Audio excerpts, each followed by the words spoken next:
Assalamualaikum warahmatullahi wabarakatuh. Perkenalkan, nama saya Nur Halimah dari jurusan Administrasi Publik. Di sini saya akan menjawab dua pertanyaan dari UAS Manajemen Strategi.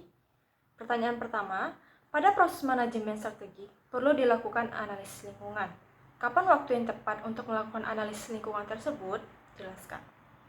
Menurut saya, dalam proses manajemen strategik, analisis lingkungan merupakan tahap penting dalam proses manajemen strategik karena membantu bisnis dalam memahami kekuatan, kelemahan, peluang, dan ancaman.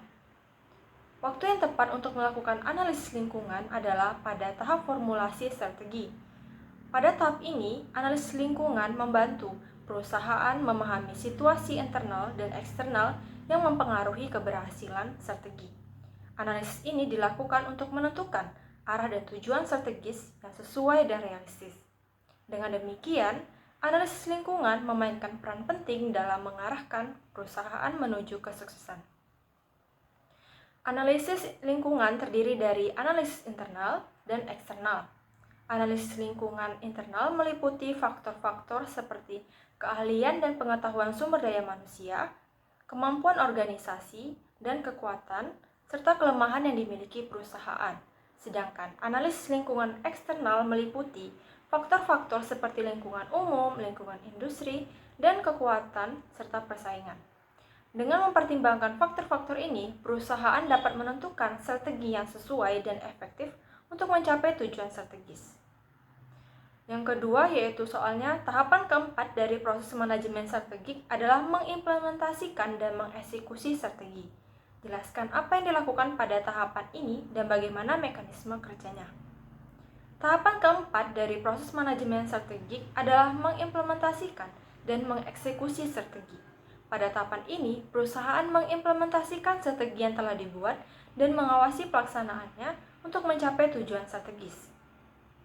Proses implementasi strateginya yaitu terdiri dari yang pertama, mengidentifikasi sumber daya.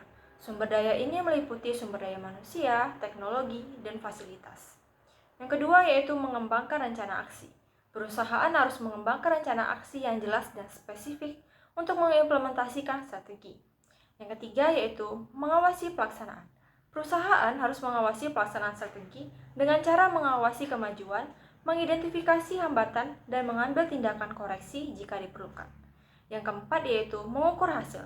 Perusahaan harus mengukur hasil pelaksanaan strategi untuk mengetahui apakah strategi yang dipilih efektif dan efisien.